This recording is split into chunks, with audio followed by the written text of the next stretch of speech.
बच्चों, कैसे हैं आप? आज हम पढ़ेंगे पाठ 14 समझदार हाथी। ये एक चित्र कथा है। चित्र कथा आपने कार्टून की किताबें पढ़ी होगी, है ना, कि एक चित्र दे रखा होता है, ये चित्र, फिर उनके ऊपर कि वो बोलते हैं आपस में, कहानी की तरह से नहीं है, आपस में इन्होंने पात्र दे रखे हैं जो कि एक दूसरे से बात करते हुए हमें बताए गए हैं, है ना। अब है प्रस्तावना। बूढ़े बंदर को उसके साथी सभी साथी छोड़कर चले गए थे। नन्हे हाथी की मदद से उसके साथियों ने उसे दोबारा अपने साथ रख लिया। ये कहानी में, ये जो कहानी हम पढ़ेंगे, चित्रकथा पढ़ेंगे, इसमें क्या हम पढ़ेंगे कि एक बूढ़ा बंदर है क्योंकि सब लोग छोड़ के चले गए हैं, लेकिन एक नन्हे हाथी के प्रयास से वो अपने साथियों से वापस मिल गया। परिकल्पना, यदि आप हाथी की जगह होते तो क्या करते? इसमें है कि यदि हम उस छोटे हाथी की जगह होते, जिस हाथी ने की कोशिश से वो बूढ़ा बंदर अपने साथियों से मिला, तो अगर हम उसकी जगह होते हैं तो हम क्या करते? क्या करते आप लोग? हम भी वही करते। हम उस बूढ़े बंदर के दुख को समझते कि वो अकेला रह रहा है, हम उसे उसके साथियों से मिलाने की कोशिश करते, है ना। अगर कोई दुख में होता है, कष्ट में होता है, तो हम उसका निवारण करते हैं, उसका हल खोजने के प्रयास करते हैं, ठीक है ना। अब है उद्देश्य। हमें अपने बड़े बुजुर्गों की मदद करनी चाहिए। चित्रकथा का उद्देश्य है कि हमें जो है अपने बड़े बूढ़ों की, अगर वो कोई मुसीबत में हो, कोई परेशानी में हो, तो हमें जो है उनकी मदद करनी चाहिए, सहायता करनी चाहिए। नदी के पास घने जंगल में एक नन्हा हाथी रहता था। वह बहुत दयालु था। दयालु, दया रखने वाला दूसरों के प्रति, हमेशा दूसरों की सहायता करता रहता था। सहायता, मदद, और कभी किसी को भी हानि नहीं पहुंचाता था। एक दिन वह जंगल में घूम रहा था। एकाएक से एक बूढ़ा बंदर रोता हुआ दिखाई दिया। एकाएक का अर्थ होता है अचानक। तो इसमें बताया है कि नदी के पास एक घना जंगल था, वहां पे एक नन्हा हाथी रहता था। वो बहुत दयालु था, है ना, लोगों की सहायता करता था। एक दिन वो घूम रहा था जंगल में, तो एकदम से अचानक जो है उसे एक बूढ़ा बंदर रोता दिखाई दिया। अब देखिए, रोता दिखाई दिया, उसके बाद उनमें क्या बातचीत होती है ये हम देखते हैं।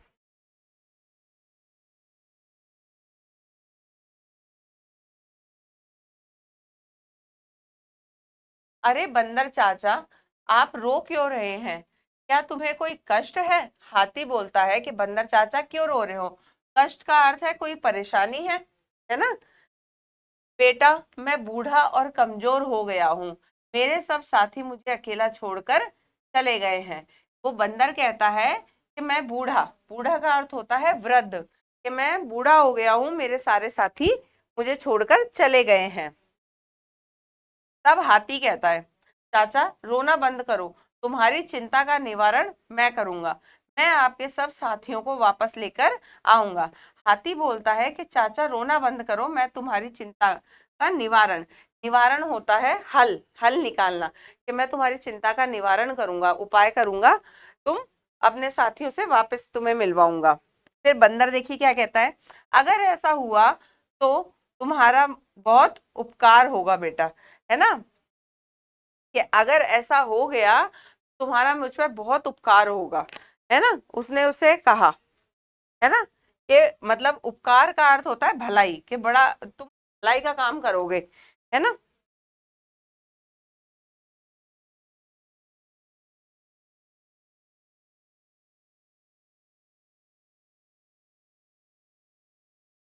यह कहकर नन्हा हाथी जंगल के उस भाग की ओर चल पड़ा जहां केले के पेड़ थे और उन पर पके पके केले लदे हुए थे। कुछ ही देर में वह वहां पहुंच गया और उसे बहुत सारे बंदर दिखाई दिए। सभी पेड़ों पर बैठे केले खा रहे थे। वह दौड़ा दौड़ा उनके पास गया और उनको समझाया।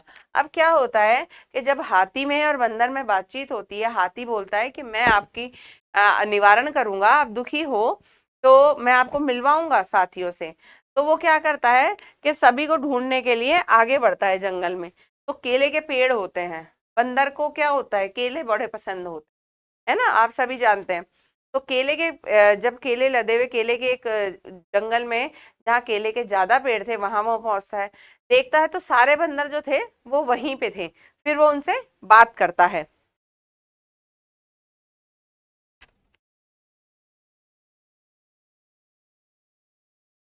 अब देखिए हाथी क्या बोलता है, दोस्त तुम अपने बूढ़े और कमजोर साथी को अकेला छोड़ आए हो, वहां उसकी देखभाल करने वाला कोई नहीं है, कृपया जाकर उनका मन बहलाओ। अब जो बंदर होते हैं सारे, उनसे वो बोलता है कि तुम अपने बूढ़े से, वृद्ध से एक साथी को छोड़ आए हो, है ना, वहां जाके उसकी देखभाल करो, है ना। अब क्या होता है कि बंदर एक हाथी को इतनी नम्रता से बात करता देखकर हैरानी में पड़ गए कि बंदरों ने देखा कि एक हाथी जो इतना बड़ा जीव है वो इतनी नम्रता से, नम्रता का अर्थ होता है एकदम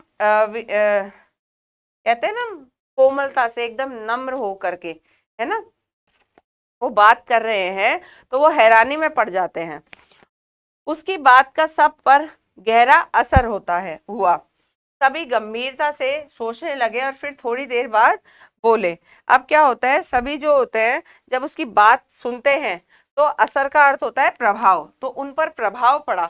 एक हाथी इतना नम्र होकर, इतने प्यार से, स्नेह से, कोमलता से हमसे बोल रहा है ना। अब वो थोड़ी देर बाद में उसको सोचते हैं कही गई बात को और फिर बोलते हैं एक साथ।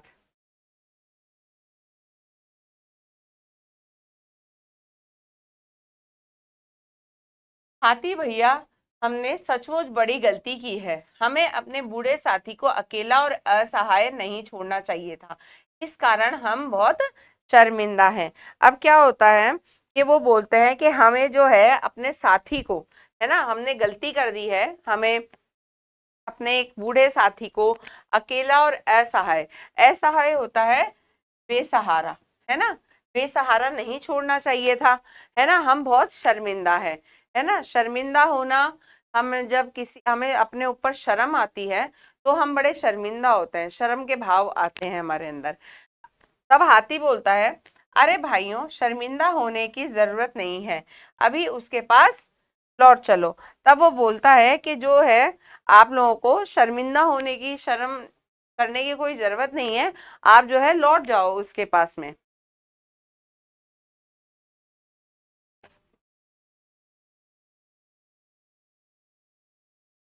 वे जल्दी ही नन्हे हाथी के साथ उस पेड़ के नीचे जा पहुंचे। बंदर अपने साथियों को देखकर फूला ना समाया, सभी अपने बूढ़े साथी से क्षमा मांगने लगे। अब क्या हुआ, सभी जो बंदर थे वो उस हाथी के साथ चल पड़े। अब जब बूढ़े बंदर ने सबको देखा तो वो फूला नहीं समाया। फूला नहीं समाना का अर्थ होता है कि बहुत खुश होना, खुशी का कोई ठिकाना नहीं रहना, है ना। तो उन सब बंदरों ने क्या किया, अपने बूढ़े बंदर से क्षमा मांगी। क्षमा का अर्थ होता है माफी, हमें क्षमा कर दो बड़े भाई, अब हम तुम्हें कभी अकेला नहीं छोड़ेंगे, हम तुम्हारे साथ रहेंगे, हम तुम्हारी पूरी देखभाल करेंगे। अब सारे बंदर जो हैं उस बूढ़े बंदर से कहते हैं कि हमें क्षमा, हमें माफ कर दो बड़े भाई, अब हम तुम्हारे पूरी ध्यान रखेंगे, तो तुम्हारे साथ में रहेंगे। इस प्रकार सारे बंदर वापस लौट आते हैं और अपने बूढ़े साथी के साथ रहने लगते हैं। बूढ़ा बंदर बहुत खुश हुआ, उसने नन्हे हाथी का शुक्रिया अदा किया और उसे आशीर्वाद दिया। अब क्या हुआ कि वो जो सारे बंदर जब आ जाते हैं, है ना, हाथी के प्रयास से, तो बूढ़े बंदर ने क्या किया, उसकी शुक्रिया किया। शुक्रिया करना यानी कि धन्यवाद देना, है ना, उसने धन्यवाद किया और उसे आशीर्वाद दिया। आशीर्वाद होता है बच्चों, जब हम किसी के लिए कुछ मंगल बोलते हैं, कहते हैं ना मंगल वचन, आशीर्वाद देते हैं हम, है ना, हमेशा खुश रहो, है ना। हम आप लोग जब अपने बड़ों से के पैर छूते हैं तो उन्हें नमस्ते करते हैं तो बोलते हैं खूब पढ़ो खूब लिखो, तो वैसे ही उसने उसे आशीर्वाद दिया। अब क्या आशीर्वाद दिया देखिए, है ना। अब क्या है, बंदर बोलता है, बेटा तुम्हारा बहुत बहुत धन्यवाद, ईश्वर तुम्हें लंबी उम्र दे, तुम सदा खुश रहो। बंदर जो है आशीर्वाद देता है हाथी को, तो कि तुम खूब खुश रहो, है ना, तुम्हारी बहुत लंबी उम्र हो, है ना। इस पर हाथी कहता है, बंदर चाचा, इसमें धन्यवाद की कोई बात नहीं, यह तो मेरा कर्तव्य था। हाथी बोलता है कि आप इसमें धन्यवाद मत कहिए, ये तो मेरा कर्तव्य था। कर्तव्य का अर्थ होता है फर्ज, है ना। ये तो मेरा फर्ज था कि अपने से बड़ों की जो है मदद करें, है ना, यही मेरा कर्तव्य था। उसके बाद नन्हा हाथी खुशी खुशी अपने घर चला गया। उसके बाद क्या हुआ, नन्हा हाथी, नन्हा क्या होता है, छोटा हाथी, वो खुशी खुशी अपने घर चला गया। ठीक है बच्चों, यहाँ पे ये पाठ पूरा होता है। अब हम इसके शब्दार्थ देखते हैं। शब्दार्थ, नन्हा छोटा, सहायता मदद, कष्ट दुख या परेशानी, उपकार भलाई, नम्रता कोमलता, असहाय बेसहारा, क्षमा माफी, शुक्रिया धन्यवाद, दयालु जिसमें दया हो, एकाएक अचानक, बूढ़ा वृद्ध, निवारण दूर करना या मिटाना, असर प्रभाव, शर्मिंदा लज्जित होना, आशीर्वाद मंगल वचन, कर्तव्य फर्ज। यहाँ पे हमारे जो है शब्दार्थ पूरे होते हैं। अब हम इसके प्रश्न उत्तर करेंगे।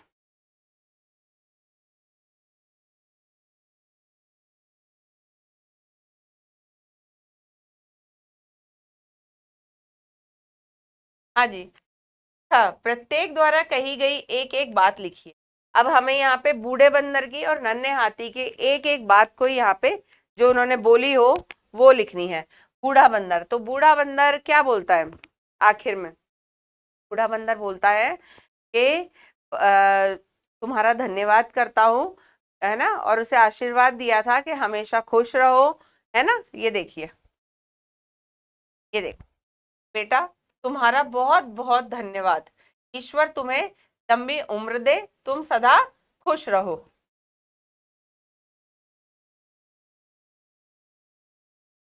बूढ़ा बंदर बोलता है,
क्या है ना, बेटा तुम्हारा बहुत बहुत धन्यवाद, ईश्वर तुम्हें लंबी उम्र दे, तुम सदा खुश रहो। ठीक है बच्चों, है ना, हमने भी वही लिखा है। अब नन्हा हाथी इस पर क्या बोलता है कि धन्यवाद की कोई आवश्यकता नहीं है, मैंने तो मेरा कर्तव्य पूरा किया है ना। ये देखिए, बंदर चाचा, इसमें धन्यवाद की कोई बात नहीं है, यह तो मेरा कर्तव्य था।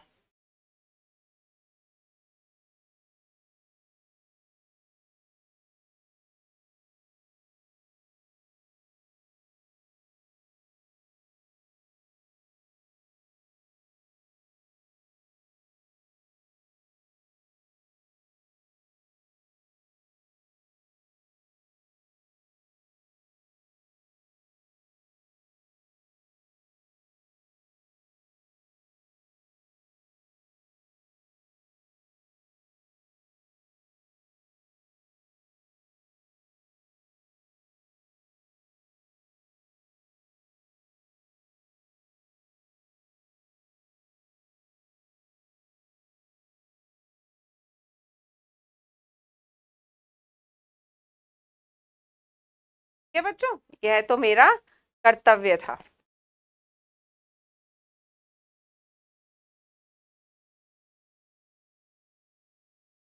अब है शब्दों को शुद्ध करके उनमें से वाक्य बनाइए। हमें यहाँ पे जो है अशुद्ध शब्द दे रखे हैं, हमें शुद्ध करके उनसे वाक्य बनाना है। पहला है दयालु, दयालु, दा कभी नहीं होता, दयालु।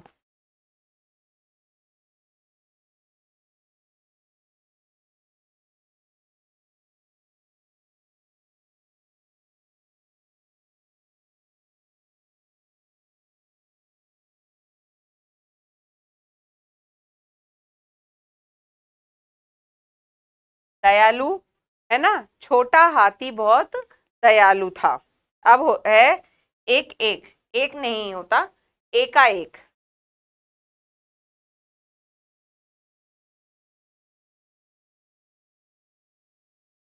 तो एकाएक होता है अचानक, अर्थ इसका होता है एकाएक का अचानक। का वाक्य बनाएंगे हम, एकाएक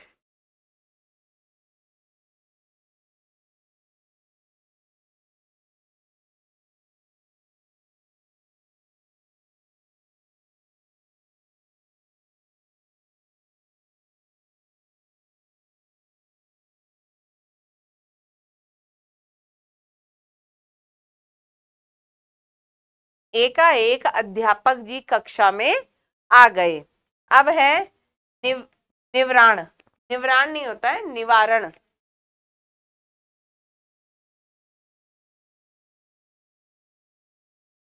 है ना। निवारण का अर्थ होता है समाधान। अब है इसका वाक्य बनाएंगे,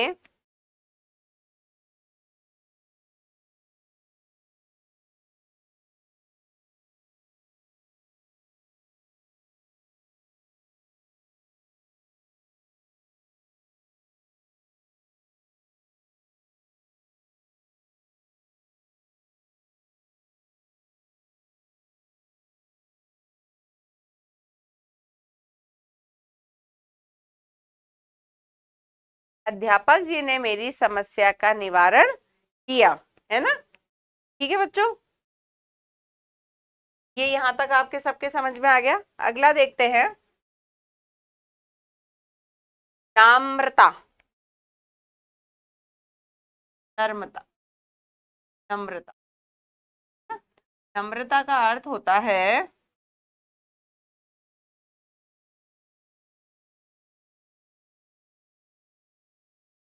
एकदम नम्र स्वभाव, शांत स्वभाव, है ना।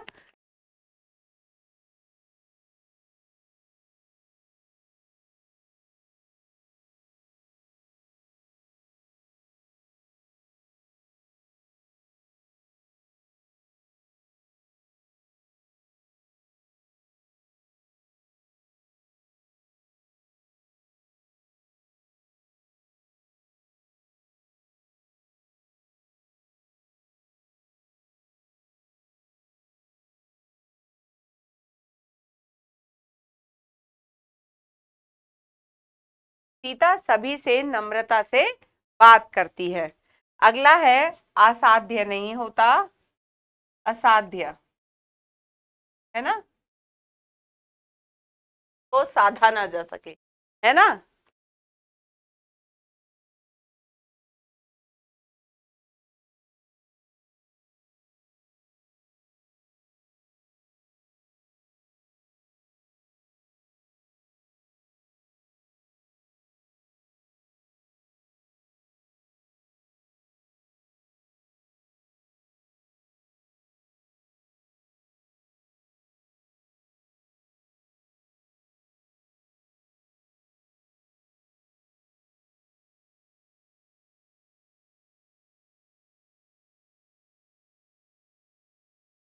गांव में एक किसान को असाध्य रोग हो गया है।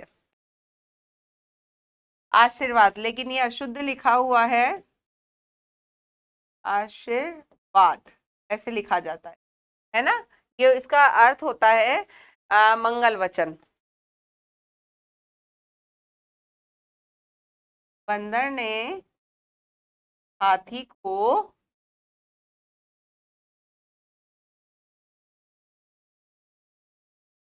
आशीर्वाद दिया। क्या बच्चों, है ना।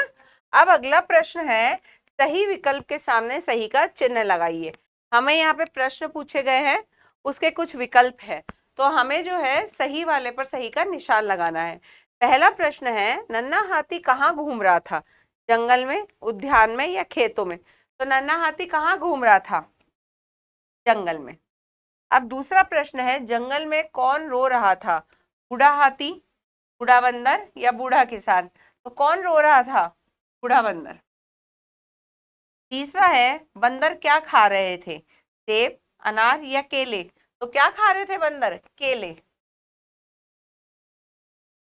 चौथा प्रश्न है, नन्हा हाथी खुशी खुशी कहाँ गया? अपने घर, तालाब पर, नदी पर? तो नन्हा हाथी आखिर में खुशी खुशी कहाँ चला गया था? अपने घर।